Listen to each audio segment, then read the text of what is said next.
좋은 자녀를 둔 것도 복이라고 하죠. 그리고 자녀 복이라고 하고, 좋은 부인을 둔 것도 부인 복, 좋은 남편을 둔 것도 남편 복, 좋은 인생을 동반할 수 있는 친구를 둔 것을 친구 복이라고 합니다. 그런데 그런 복 중에서 최고의 복은 피로회복이라고 하죠.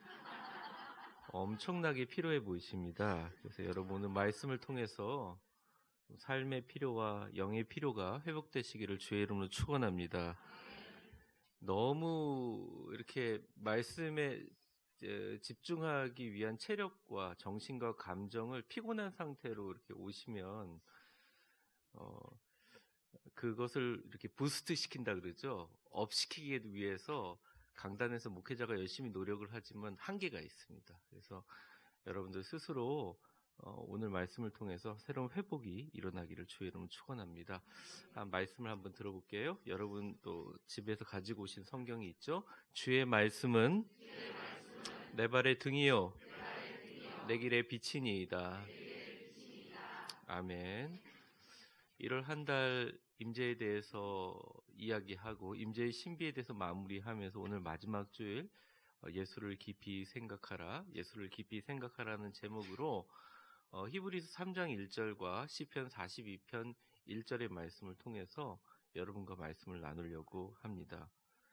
1월 한 달 동안에는 여러분들 기억하다시피 하나님과의 임재의 신비의 시작은 세상 끝날까지 너희와 함께하리라 하신 임마누엘 하나님을, 그 하나님의 이름을 믿는 것에서도 시작이 되고, 그 다음에 간절함의 마음으로 그 임재 속으로 들어가며 진행이 되면서 그 간절함 가운데 예수님의 발목을 붙잡고 예수님의 옷자락을 붙잡고 예수님의 부스러기를 사모하는 그 예수님이 칭찬하는 믿음을 통해서 이것들이 이루어 간다는 말씀을 드렸어요.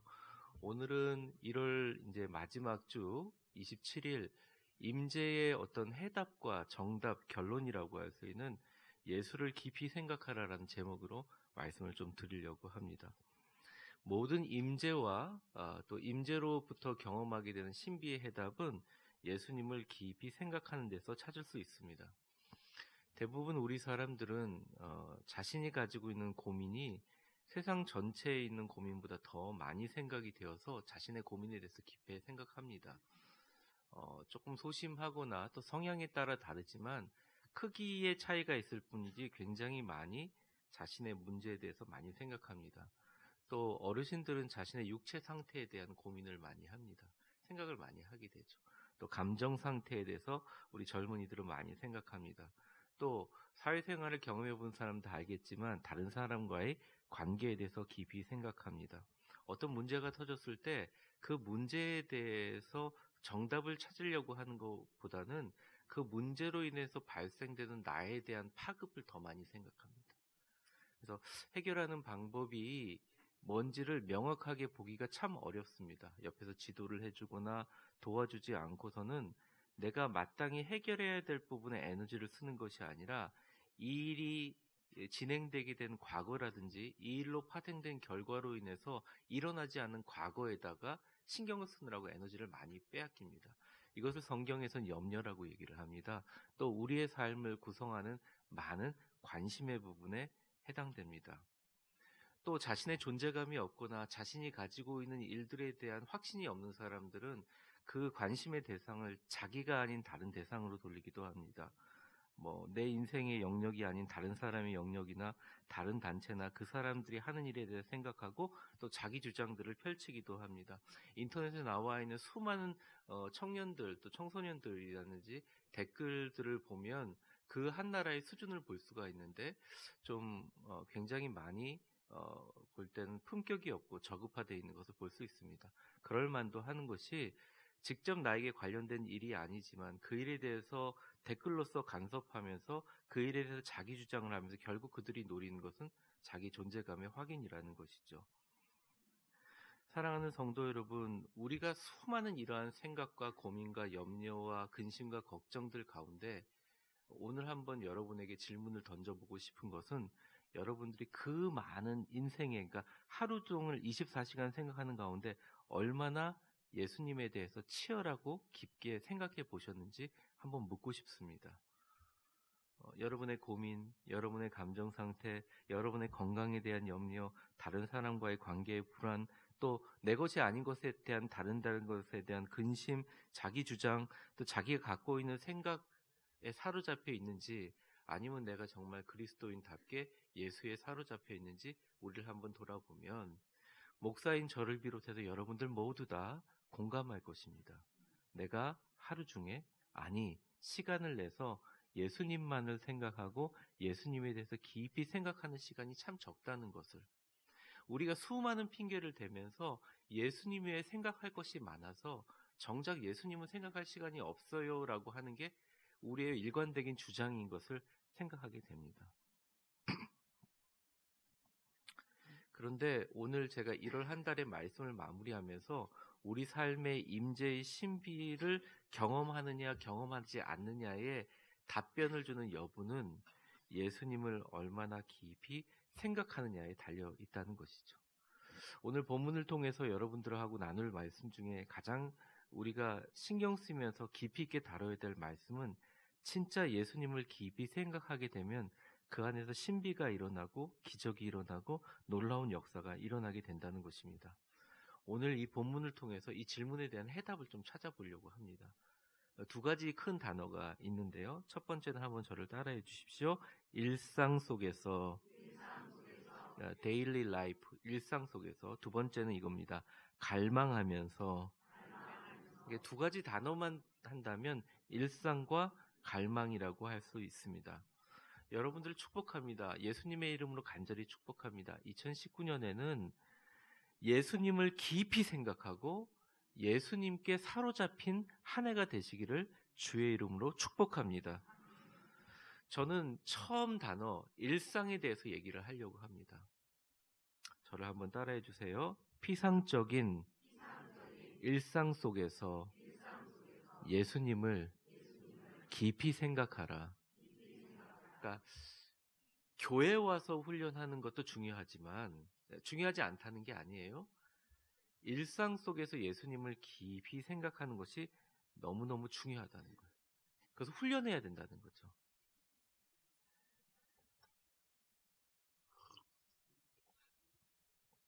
제가 요즘에 고전 기독교 서적을 많이 보고 있는데요. 뭐 많이라고 할지는 모르겠습니다. 아마 그냥 일반적인 직장 생활 하시는 분보다 많이 보겠죠. 어쨌든 많이 보고 있는데요. 제가 느끼는 것이 요즘 나오는 신앙 서적보다 참 깊이가 있습니다. 근데 거기에 대해서 해답을 주는 글을 발견했어요. 그게 뭐냐면 리차드 포스터라는 사람이 이런 얘기를 했어요. 지금 현대인들은 너무나 피상적이고 분주하다. 왜 그러냐면 예수님만 생각하기에 너무 바쁘고 분주한 거죠. 우리의 시선을 빼는 게 너무 많다는 것입니다. 근데 옛날에는 이 전기도 없을 때, 그럴 때는요, 어쩔 수 없이 해가 지게 되면 어떻게 해요? 잘 준비해야죠. 혼자 있는 시간이 많고 자신만의 공간이 많으면서 내가 성경을 읽는 예수님을 깊이 생각할 시간이 많았다는 거죠.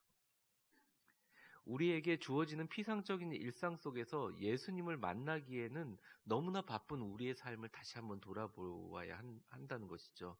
나에게 왜 임재가 일어나지 않고, 나에게 왜 기적이 일어나지 않고, 내가 왜 교회를 나오는데, 내가 왜 영성생활하는데 기쁘지 않고, 내 안에서 기도와 축복의 응답이 일어나지 않는가 질문하기 이전에 왜 나는 예수 외에 다른 것이 너무나 바쁘게 내 자리를 차지하고 있는가 생각해 봐야 된다는 것입니다.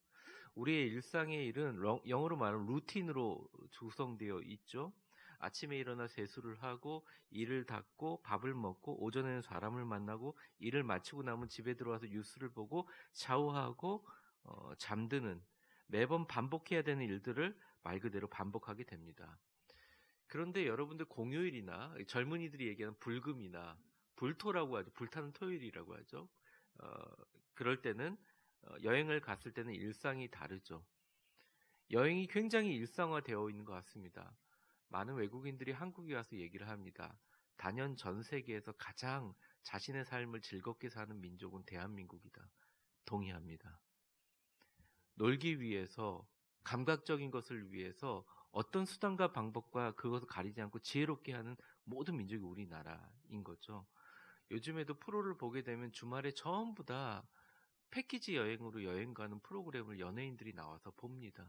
일상생활 가운데 우리가 가끔 꿈꾸는 여행들을 TV에서 바라보면서 대리만족하는 것이죠. 우리가 여행을 가는 것은 저녁 늦게까지 일상과 달리 좋아하는 사람들과 만나고 일상에서 벗어나 새로운 곳에 가서 구경도 하고 외식도 하고 아침 늦게까지 늦잠 자고 출근 걱정 없이 늦잠 잘 수 있는 것들. 그러면서 주말이나 또는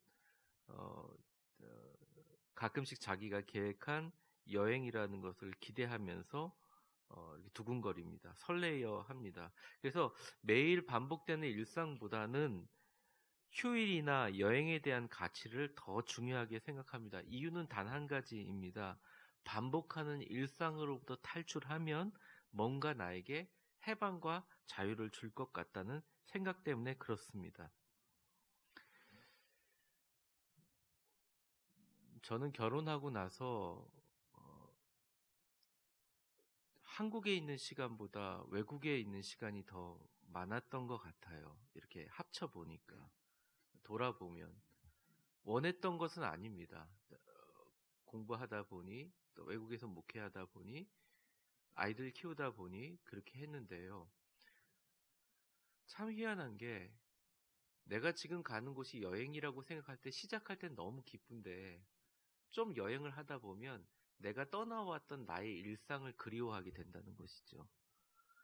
많은 사람들이 어쩌면 여행을 떠나는 것이 일상으로부터 탈출하기 위해서 가는 것이 아니라 내가 지금 일상을 살고 있지만 이 일상이 감사하게 느끼지 않고 이 일상이 기적이라고 느껴지지 않고 축복이라고 느껴지지 않기 때문에 오히려 여행을 떠나보면 이 일상이 얼마나 기적이고 축복이고 감사인 것을 깨닫게 하기 위해 여행을 떠나는 것이다라는 생각을 하게 됩니다. 여행에 가보니까요. 제가 그 후로는 계속 저희 아내를 억지로 여행에 데리고 다니는데요. 아내 된장찌개가 생각나고요. 애들이 갑자기 보고 싶어요. 막 일할 때는 잘 모르겠지만 제가 어쩔 수 없이 여행을 가면 외국에서 공부하는 애가 생각나기도 합니다. 그런 거죠. 우리는 잃어버리기 전에는 귀중한 것을 잘 모르죠. 우리가 이 자리에 그냥 당연하게 느끼는 것이라고 생각하기 때문에 감사가 사라져서 그렇지 잃어버리기 전까지는 너무나 우리의 일상이 중요하다는 것을 느끼지 못합니다. 내가 매일 만나는 가족들, 잔소리하지만 나에게 밥 챙겨주는 아내, 무뚝뚝하지만 내 옆에 누워서 자는 남편, 내 옆자리에 앉아있는 직장 동료들, 매일 인사하는 교인들, 사람들, 나를 사랑하고 기억해주고 가끔씩 연락해주는 친구들, 돌아가셨든 아니면 지금도 살아계신 우리 부모님들, 수많은 소중한 일상들이 나를 존재하게 하는 가장 귀한 보석이라는 사실을 우리는 비로소 여행을 일상으로부터 떠났을 때 알게 된다는 것입니다. 여러분들이 교회에 대해서 실망하고 영성에 대해서 실망하고 나서 어떻게 보면 우리 교회를 찾았듯이 이미 떠나보고 나서 새로운 것을 발견하면서 위대한 교회라는 거 이게 귀한 것이구나. 예수님이 이런 귀한 것이구나라고 찾은 것처럼 결국 일상이라는 것은 여행을 위해서 존재하는 하부 구조가 아니라 우리의 모든 여행은 일상의 소중함을 깨닫기 위한 가치를 위한 하나의 도구라는 것이죠. 우리는 하나님의 천국으로 가게 됩니다. 언젠가 우리의 무거운 짐을 품고 우리의 연약한 육체를 버리고 천사가 찬송하고 하나님의 거룩한 성전으로 들어가서 그분과 영원히 거하는 새로운 여행이 시작될 것입니다. 근데 우리의 삶 속에서 순간순간 걸어가는 이 성화의 과정, 거룩해진 게 아니잖아요. 거룩해졌는 과정 가운데 내가 정말 이 삶의 과정이고 천국 가기 전에 이 순간순간이 그 나음의 거룩하게 경험할 천국보다 더 귀한 일상이라는 것을 깨닫고 이 일상 속에 보석이 숨어 있다는 것을 안다면 그 일상 속에서 예수님을 초대하게 될 것입니다. 사랑하는 성도 여러분, 여러분의 일상 가운데 예수님을 초대하시기를 주의 이름으로 축원합니다. 여러분의 일상 가운데 주님의 임재하심으로 인하여 옆에 있는 사람과 주변에 있는 사람에게 감사와 그들을 향한 축복이 있기를 주의 이름으로 축원합니다. 옆에 사람 한번 축복해 볼까요? 옆에 앉아 주셔서 축복합니다. 사랑합니다. 교회에서만 하지 말고 가정에서도 좀 했으면 좋겠어요. 아들이나 딸 손 이렇게 잡아주면서 얘야 니네들이 가끔이라도 나 찾아와서 너무 고맙다. 손자 손녀도 안아주면서 너무 고맙다. 너희들이 축복이다. 꼭 모나코나 유럽 가지 않아도 너희들하고 앉아서 된장찌개 같이 먹는 것이 큰 축복이야. 자꾸 된장찌개를 얘기하는 게 전 된장찌개만 좋아하는 사람 아닙니다. 하여튼 그렇습니다. 예, 축복이야. 영성도 똑같습니다. 우리가 수많은 성경 공부를 하잖아요. 수많은 설교를 듣잖아요. 그것은 머나먼 여행을 떠나기 위함이 아니에요. 천국 가기 위해서 근력을 기르는 게 아니에요. 사실은 우리 삶 속에 존재하고 계신 예수님이라는 천국을 소유하기 위한, 일상을 경험하기 위한 과정일 뿐이지요. 교회에 나와서 제가 요즘에 느끼는 건데 참 감사한 게, 이전에 제가 보던 우리 중직자분들하고 굉장히 많이 달라진 분 보면 새벽 기도도 안 빠지시려고 하고 열심히 신앙생활 하려고 하고 기도하려고 하시는 분들 보시면 참 마음이 따뜻해집니다. 그러니까 그런 분들 보면서 이게 회복이 되고 있구나. 다시 주님의 교회로 회복하고 있구나. 이 회복이라는 게 예수님과 가까이 하는 거예요. 예수님과 같이 동행하는 거예요. 사랑하는 성도 여러분, 예수님이 나를 가장 나답게 존재하는 보석이라는 것을 성경을 통해서, 말씀을 통해서, 계시를 통해서 깨닫지만 무엇보다 가장 확실한 방법이 오늘 본문처럼 예수님만을 깊이 생각하심으로 예수님을 일상 가운데 소유하시는 여러분들 되시기를 주의 이름으로 축원합니다. 이게 바로 우리의 인지 능력을 가지고 예수님을 계속 생각하는 거예요. 오늘 본문 1절을 한번 보시면 그대로 제가 읽어보면 이렇습니다. 하늘의 부르심을 받은 거룩한 형제들아, 여러분들이죠. 우리가 믿는 도리의 사도이시며 대제사장이신 예수님을 깊이 생각하라. 그런데 예수님을 깊이 생각하라고 그냥 얘기하지 않고 두 가지 카테고리의 예수님을 생각하라고 합니다. 첫 번째가 뭐냐? 저를 한번 따라해 보세요. 우리가 믿는 도리의 사도. 두 번째가 이겁니다. 저를 따라해 주세요. 대제사장이신 예수님. 너무 어렵게 생각할 필요가 없어요. 이건 간단한 겁니다. 우리가 믿음의 도리, 구원의 도리를 가르치는 사도라는 거죠. 그러니까 예수님이 나의 사도라는 말은 예수님은 나의 모든 일상의 인도자라는 거죠. 그 다음에 대제사장은 뭐냐? 여러분들 제사를 지내는 사람들은 인간과 하나님을 연결하는 사람입니다. 그것을 어려운 말로, 성경말로 중보자라고 합니다. 쉬운 우리나라 말로 이해가면 중개인이라고 합니다. 중개자라고 합니다. 그러니까 예수님을 깊이 생각하는데 어떤 예수님을 생각하느냐? 우리의 모든 삶의 전반을 인도하시는 사도 되신 예수님과 우리의 모든 삶의 어려움을 하나님께 올려드릴 때 중개의 역할을 하시는 중개자이신, 중보자이신 예수님을 깊이 생각하라는 것입니다. 그러니까 우리가 일상의 주님을 깊이 생각하는 방법과 카테고리를 보여주는 거예요. 이런 거죠. 멍하고 있을 때, 기쁠 때, 슬플 때, 길을 걸을 때, 화가 날 때, 차를 탈 때, 밥을 먹을 때, 신문이나 텔레비전 시청을 할 때 잠깐 멈추고 예수님을 정말 깊이 한번 생각해 보라는 것입니다. 우리의 믿는 도리의 사도이시며 대제사장인 예수님을 깊이 생각하라는 거죠. 근데 이 깊이 생각하라는 말을 한 번 더 깊게 생각해 보면 헬라어 카타노 에사테라는 말은 어떤 일에 몰두하다, 마음을 고정하다라는 명령형인데요. 이렇게 생각하는 거죠.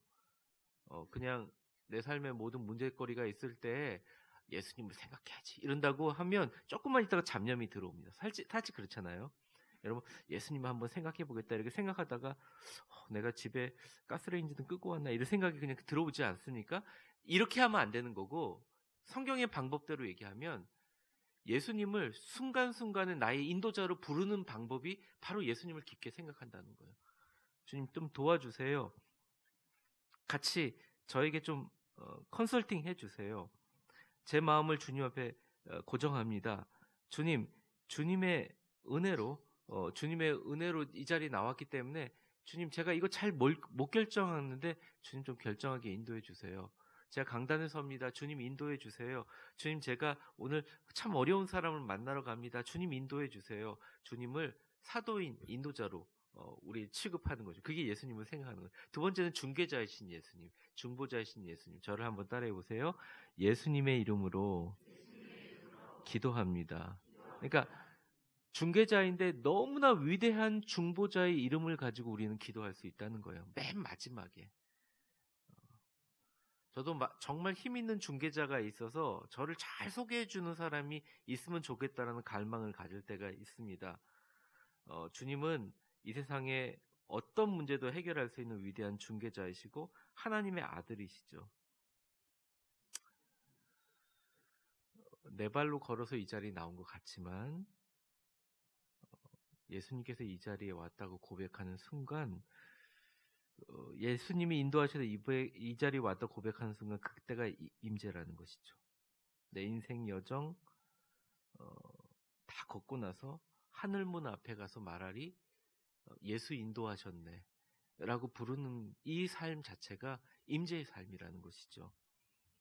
그리고 너무너무 어려운 일이 있어서 내 문제로 해결이 안 되고 내가 간구하는 것을 정말 하나님이 들으실까 고민할 때 맨 마지막에 기도하면서 예수님의 위대하신 중보자의 이름으로 기도합니다 하실 때 하나님이 들어주신다고 하는 그 마음을 가지고 사는 것이 바로 예수님과의 동행이라는 것이죠. 그러면 놀라운 일이 일어납니다. 그것이 바로 예수와의 동행, 즉 임재의 신비입니다. 피상적인 일상 가운데 여러분 예수님을 많이 생각하셔서 인도자이시며 중보자이신 예수님께 마음을 고정하셔서요. 이 일상에서 임재의 신비와 기적과 놀라운 은혜를 경험하는 좋은 여행 같은 일상이 되시기를 주의 이름으로 축원합니다.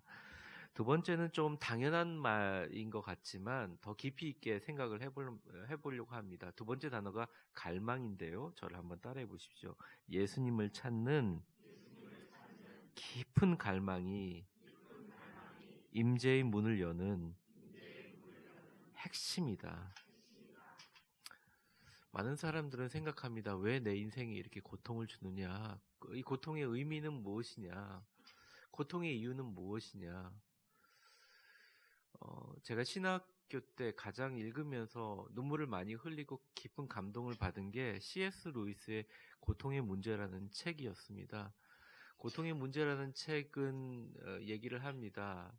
하나님은 우리가 평안할 때 속삭이시고 하나님은 우리가 안정적일 때 얘기하시고 하나님은 우리가 고통이 있을 때 메가폰을 들어서 우리에게 이야기하신다. 여러분 삶 속에서 여러 가지 삶의 고통이 있을 것입니다. 각자의 차이는 있겠지만 또 자신이 느끼는 체감 정도는 다 같으리라고 생각합니다. 오늘 또 하나의 본문 시편 42편 1절을 보면 이렇게 나와 있습니다. 같이 한번 읽어볼까요? 시작. 하나님이여 사슴이 시냇물을 찾기에 갈급함 같이 내 영혼이 주를 찾기에 갈급. 이것은 다윗이 사울의 왕을 피해서 10광야로 와서 10년간 목마르고 메마른 광야로 도망쳐 그 당시 강수량이 부족하고 물이나 우물을 시냇물을 찾기에 정말 아무것도 없는 팔레스타인 광야에서 물 없이 말라 죽어가는 사슴을 보면서 사슴의 어떤 감정이입을 하면서 나도 주님 그렇습니다. 주님밖에 없습니다. 라고 얘기한 고백입니다. 되게 아름다운 찬양처럼 보이지만 그 이면에는 처음에 다윗을 좋아하고 따라와서 아둘람 굴에 거의 300명 이상의 사람들이 모입니다.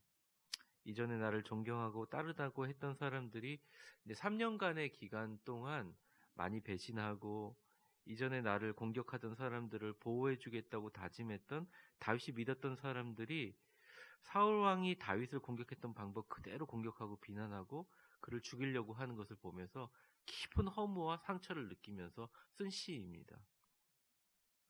다윗의 고백은 이거죠. 내게 믿을 친구도 없습니다. 신뢰할 사람이 아무도 없습니다. 원수에게서 나를 구원하실 분은 오직 하나님 한 분밖에 없습니다. 주님이 필요합니다. 주님이 더 필요합니다.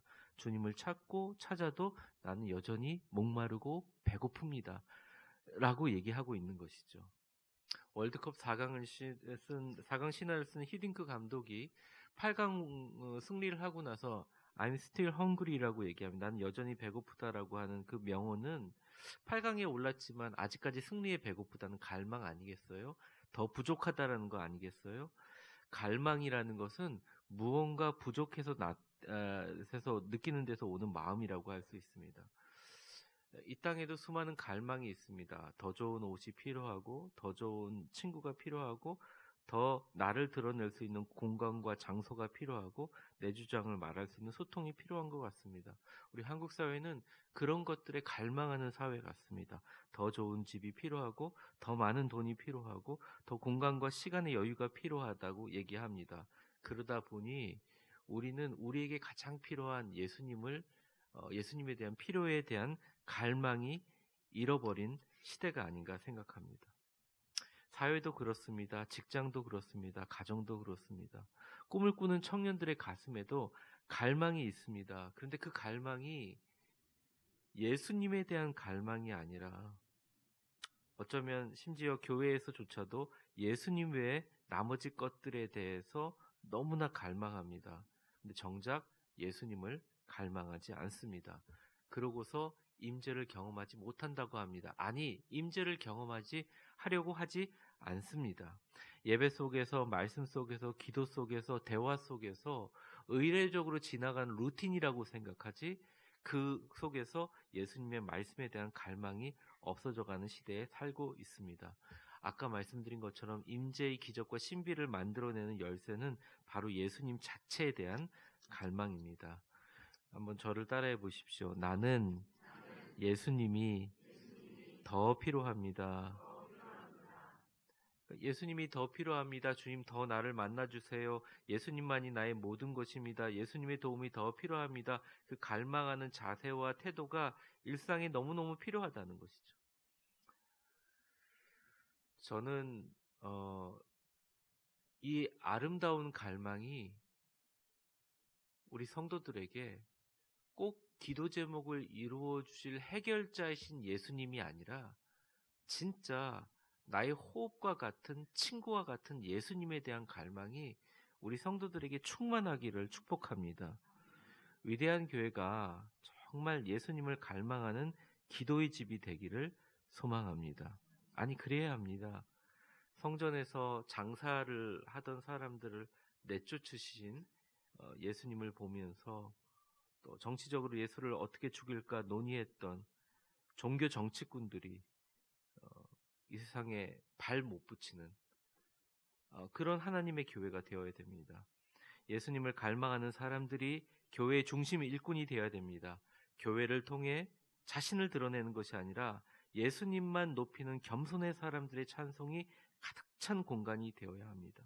하나님의 말씀과 신뢰와 믿음으로 이루어진 아름다운 성령의 공동체를 지키기 위해서 그것을 헐려고 하는 포도원의 작은 여우들을 영안을 열어 걸러내고 그들을 위해서 기도하는 교회가 되어야 됩니다. 무엇보다도 우리 위대한 교회가 가장 갈망하는 것이 주 예수 그리스도가 되어야 한다는 것입니다. 우리가 주님을 너무너무 갈망하면 주님은 더 많이 갈망하라고 사람을 채워주시는 것이 부흥의 성경적인 프로세스라고 할 수 있습니다. 오직 예수, 오직 예수, 오직 예수, 오직 예수님에 대한 갈망으로 가득 찬 위대한 교회가 되시기를, 또 위대한 교인들이 되시기를 주의 이름으로 축원합니다. 얼마 전 저희 교회가 신천지에 타깃이 되었다는 이야기를 들었습니다. 그도 그럴 것이 그전까지는 간판이 없었고 이제는 정식 노회에 가입하고 법인 등록하고 저희 교회를 어쨌든 소개하면 찾을 수 있는 곳이 되었습니다. 우리 구리 시민들이 다 알고 있습니다. 이전 교회에 대한 목회자에 대한 불신감 때문에 또 시작한 그런 원인도 제공하고 있기 때문에 신천지가 타겟으로 공격하기가 너무 좋습니다. 그래서 제가 사실은 그런 얘기들을 들으면서 너무나 걱정하면서 기도했는데 정말 저는 이것을 통해서 오히려 우리 교회가 더 기도하며 말씀으로 하나가 되면 좋겠다라는 생각을 하게 됩니다. 저는 2019년 우리 교회가 모든 성도들과 직분자들이 이제는 서로 말씀을 나누면서 은혜와 기쁨을 나누는 전 직분자 성경 공부를 생각하고 있습니다. 그리고 오늘 각 부서 우리 교육자들과 또 제가 우리 작년 성경 공부와 또 우리 각 교육부에 대해서 같이 비전을 공유하려고 합니다. 천천히 철저히 시작할 것입니다. 모든 직분자는 물론이고 모든 성도들이 말씀을 통해 무장하고 단단해지며 예수님에 대한 갈망으로 가득 찬 교회로 승리해 나갈 것입니다. 저는 너무나 마음이 아팠습니다. 우리 성도들 가운데 아름답게 귀하게 서가는 성도들이 있는 반면에 너무나 힘들고 어려운 광경들. 처음에는 저는 그냥 이것이 누구의 탓 아니면 어떤 원인을 생각했는데 기도하면서 이 모든 문제가 저에게 있구나. 제가 더 기도하고 더 말씀으로 우리 성도들을 가르치고 더 부지런해야겠구나 그런 생각을 많이 하게 되었습니다. 확률적으로 그렇다는 것입니다. 우리 여자 성도들은 셀 모임을 통해서 일상 가운데 일주일간의 음성 큐티를 나누거나 또 셀 성경 공부를 통해서 같이 일주일에 한 번이라도 말씀에 대해서 같이 모여서 얘기할 기회가 열려져 있습니다. 근데 사실은 남자분들은 그렇게 얘기할 공간들이 주어지지 않습니다. 사실은 방임된 거죠. 다 제 잘못이라고 생각합니다. 우리 남자분들도 사실은 교회가 바로 서가려면 남자분들이 성령과 말씀으로 굳건하게 서서 믿음의 중심이 되어야 하거든요. 사실은 이제부터 우리 남자분들이 더 열심히 공부하고 또 말씀으로 하나 될 수 있도록 프로그램을 만들고 시스템을 만들고 구조를 만들려고 합니다. 그리고 그 안에서 정말 귀하고 복된 하나님의 리더들이 발견돼 나가는 축복이 있기를 간절히 바라고 있습니다. 사랑하는 성도 여러분, 말씀을 정리하려고 합니다. 임재라는 것은요, 피상적인 일상에서 예수님을 깊이 생각함으로 시작돼서 사슴이 시냇물을 찾는 것 같은 갈망으로 완성됩니다. 오늘 우리 자신에게 다시 한번 질문합니다. 우리는 늘 예수님을 깊이 생각하고 있는가? 나의 삶의 인도자는 진짜 예수님인가? 내가 주님 앞에 기도하면 예수님의 이름으로 기도하기 때문에 좋은 중재자가 있어서 반드시 응답될 거라는 믿음이 나에게 있는가? 여러분의 갈망은 무엇입니까? 여러분이십니까? 세상입니까? 예수님입니까? 사랑하는 성도 여러분, 올 한 해, 아니 1월 예수님을 깊이 생각하고 그분을 갈망하면 우리 가정과 직장과 교회에 기적이 일어납니다. 반드시 일어납니다. 민족의 명절이 이제 다가오죠. 구정이 다가오는데 많은 분들이 구정 가기 전에 갈망이 있습니다. 어떤 분들은 내가 가서 맨날 전이나 붙이고 오는 거 아닌가라고 하는 부담감도 있겠지만 가족들을 만나는 그런 갈망들이 있습니다. 두근거림이 있습니다. 기대가 있습니다. 하지만 세상의 갈망과 기대는 유효기간이 짧습니다. 예수님 안에서 우리 가정과 직장과 교회에 주님을 깊이 생각하고 주님을 간절히 갈망하면 세상에서 가장 놀라운 기적, 예수님과 동행하는 임재의 기적과 축복이 우리에게 주어집니다. 그 신비가 우리에게 주어집니다. 1월 한 달뿐만 아니라 한 해 동안 그러한 것으로 가득하기를 주의 이름으로 축원합니다. 이 시간 우리 같이 기도하려고 하는데요. 여러분의 삶에